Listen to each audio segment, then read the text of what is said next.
بسم الله الرحمن الرحيم. السلام عليكم ورحمة الله وبركاته. أهلا وسهلا بحضراتكم في قناة مملكة النادي الأهلي. فيديو جديد على القناة. أخبار الأهلي اليوم الثلاث 26/3/2019. لو حضراتكم مهتمين بأخبار النادي الأهلي يا ريت ما تنسوش تعملوا اشتراك في القناة ونفعل الجرس علشان يوصل حضراتكم كل يوم ملخص كامل لجميع أخبار النادي الأهلي. ويا ريت تدعمونا بالضغط على زر لايك علشان تساعدونا في نشر الفيديو.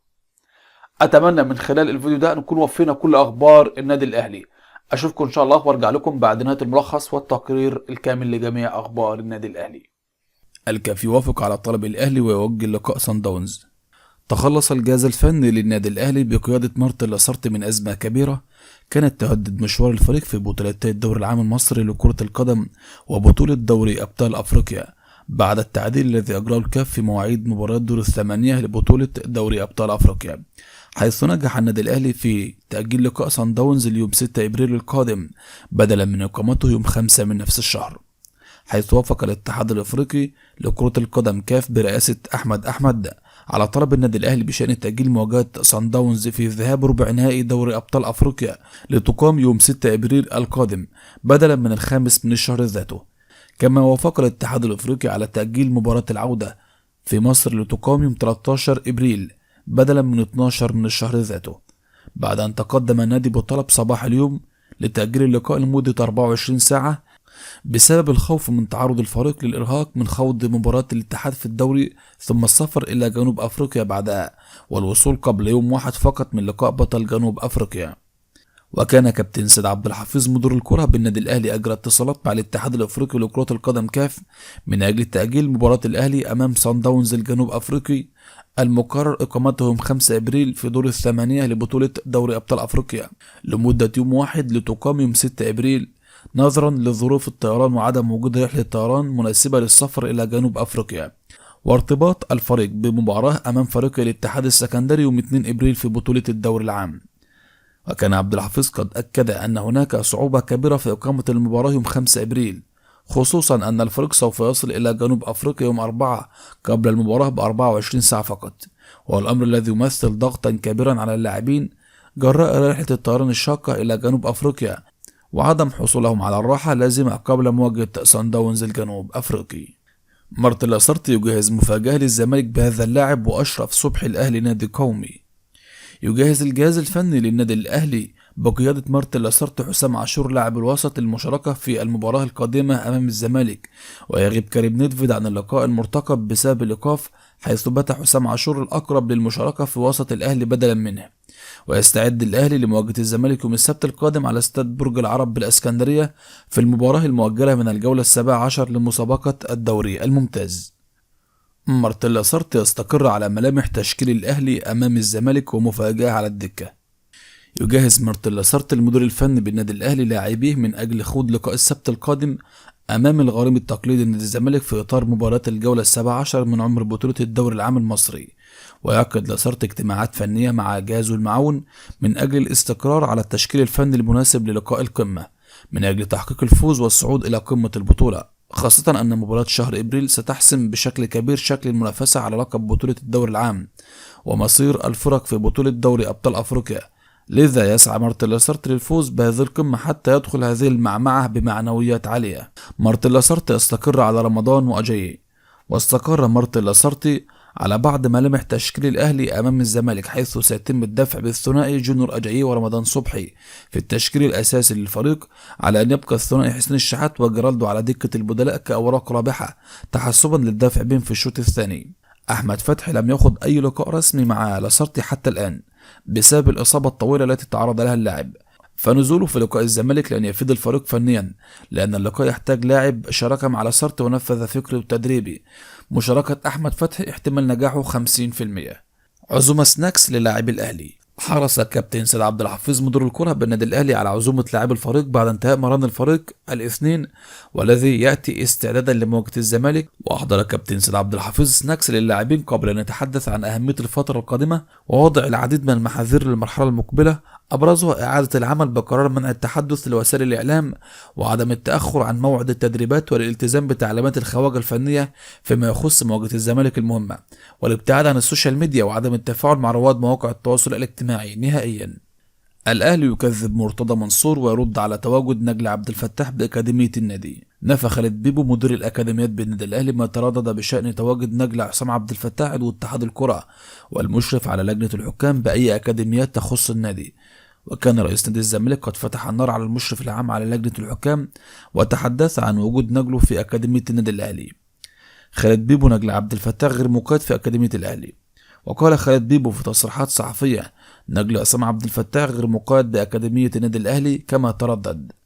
الجدير بالذكر أن رئيس الزمالك سبق وأعلن أنه سيتم استخدام حكام أجانب لمباريات الفريق القادمة بالدوري بعد التعادل مع المقاولون العرب.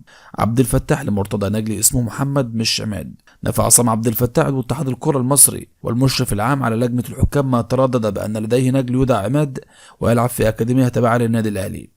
وكان رئيس الزمالك قد فتح النار على عصام عبد الفتاح وتم نشر بطاقة تحمل اسم عماد عصام عبد الفتاح مع الإشارة إلى أن نجل عصام عبد الفتاح مقيد بأكاديمية الأهلي. وقال عصام عبد الفتاح في تصريحات صحفية: نجلي اسمه محمد، ليس لدي أبناء باسم عماد، كما تردد ما تم نشره تزوير للحقيقة. وتبع نجلي ليس له أي علاقة بالأهلي والزمالك. نجلي اسمه محمد عصام الدين، عمره 11 عام، لا يلعب في الأهلي.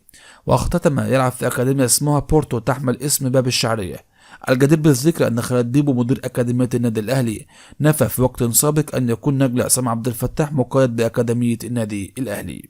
رئيس الزمالك يتحدى الأعلى للإعلام ويعود ببرنامج جديد على هذه القناة. في مفاجأة من العيار الثقيل، قام مجلس إدارة الزمالك بالاتفاق على بث البرنامج الخاص بالنادي مرة أخرى مساء اليوم، وذلك بعد ساعات قليلة من قرار المجلس الأعلى للإعلام بمنع بث برنامج الزمالك اليوم على شاشة قناة المحور أو بث أي برامج مشابهة لمدة شهر. وقام رئيس مجلس إدارة الزمالك بالاتفاق على بث البرنامج لكن من قناة الرافدين تحت اسم استاد الزمالك، حيث حصل على حق بث البرنامج عبر القناة لمدة شهر، وهي فترة التوقف التي حددها المجلس الأعلى للإعلام في عقوبته التي أصدرها مساء الأحد. مرتضى منصور: الزمالك لا يقهر ولا ينهزم. وكتب رئيس نادي الزمالك مرتضى منصور عبر حسابه على موقع التواصل الاجتماعي فيسبوك: في خطوة جديدة تؤكد أن نادي الزمالك لا يقهر ولا ينهزم، تقرر ظهور برنامج استاد الزمالك في 11 مساء اليوم على قناة الرافدين، ويستمر ظهور البرنامج على القناة حتى زوال الغمة. قرار هام جدا من أحمد فتحي نجم الأهلي وتعديل موعد المنتخب.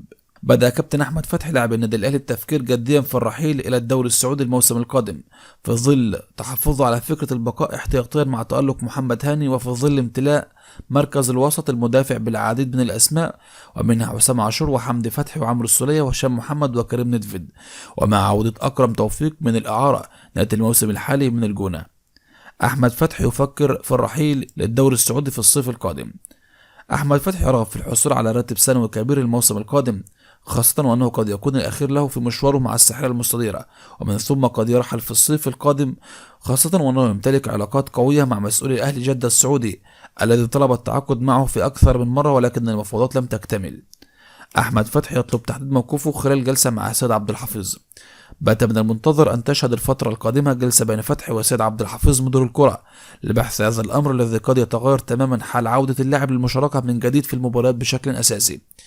يذكر أن أحمد فتحي أبدى ترحيبه بالمشاركة في مركز الوسط المدافع حال طلب لصارت هذا الأمر منه، في ظل أنه يوجد اللاعب في هذا المركز ويفضله على مركز الظهير الأيمن الذي يشارك فيه محمد هاني في الوقت الحالي بشكل أساسي، بعد أن استغل إصابة أحمد فتحي في العضلة الأمامية طوال الشهور الماضية. على جانب آخر، تم الاتفاق بين ممثلي المنتخبين النيجيري والمصري في الاجتماع الذي عقد اليوم على تعديل موعد المباراة لتبدأ من الساعة 6 بتوقيت نيجيريا 7 بتوقيت القاهرة نظرا للطقس الحار نهارا. كما تم الاتفاق على أن يرتدي منتخبنا القميص الأبيض والشورت الأسود والجورب الأبيض، فيما يرتدي المنتخب النيجيري الزي الأخضر بالكامل، وعلى أحقية كل فريق في إجراء 6 تغييرات طبقا لشروط المباريات الدولية المعتمدة من الفيفا. تعرف على معلقي مباراة القمة وعامر حسين يكشف ملعب المباراة. تقدم قناة اون سبورت تغطية خاصة لمباراة القمة بين الأهلي والزمالك يوم السبت القادم، والتي تقام على ملعب برج العرب بالإسكندرية في تمام 7 مساء. وسيعلق على المباراة عبر شاشة اون سبورت كل من المعلق حاتم بطيش عبر القناة الصوتية الأولى والمعلق أيمن الكشف عبر القناة الصوتية الثانية. مدحت شلبي يعود للظهور على قناة النيل الرياضية بالتعليق على القمة.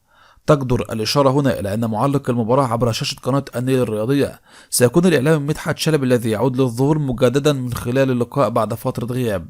وتتجه أنظار الجماهير المصرية لملعب برج العرب في 7 من مساء السبت القادم، حيث لقاء القمة بين قطبي الكرة المصرية الأهلي والزمالك في الدور العام، الذي يتصدر ترتيبه الفريق الأبيض بفارق نقطتين عن الغريم التقليدي.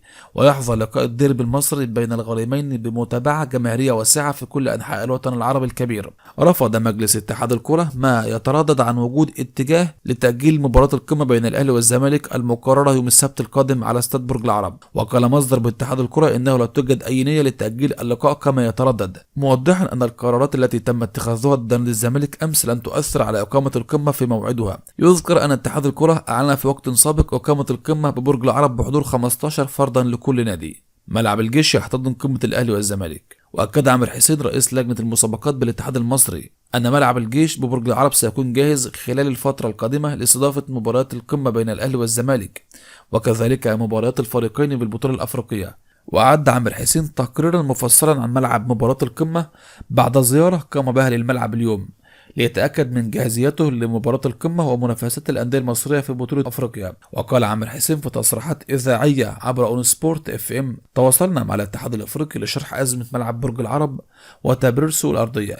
بسبب ضغط المباريات وتجهيز كافة الملاعب الأخرى لبطولة كأس الأمم الأفريقية.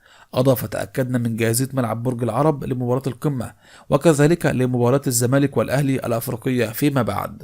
عصام عبد الفتاح: أتمنى تدخل السيسي لبتر الأشخاص عديم الأخلاق وأعضاء اتحاد الكرة رجال. علق كابتن عصام عبد الفتاح رئيس لجنة الحكام بالاتحاد المصري لكرة القدم على هجوم رئيس الزمالك الأخير، لافتا أن ما حدث لا يمثل الرياضة في شيء. وقال عبد الفتاح: نحن في اتحاد الكرة رجال ونحترم جميع الأندية ونقف على مسافة متساوية واحدة من كل الفرق، والزمالك استفاد من أخطاء الحكام. وأضاف: أتمنى أن كل شخص يتحمل مسؤوليته ولا يساعد في مزيد من الأزمات، ونحن في اتحاد الكرة لن نقف مكتوف الأيدي تجاه تلك التجاوزات.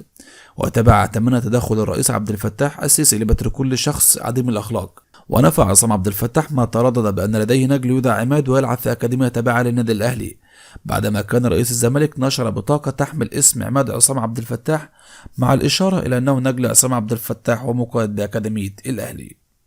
وكالعادة في نهاية الفيديو ما تنساش تعمل لايك للفيديو، لو أول مرة بتشوف القناة ما تنساش تعمل اشتراك فيها. أشوفكم بكرة إن شاء الله مع ملخصات جديدة لأخبار النادي الأهلي. شكرا لكم والسلام عليكم ورحمة الله وبركاته.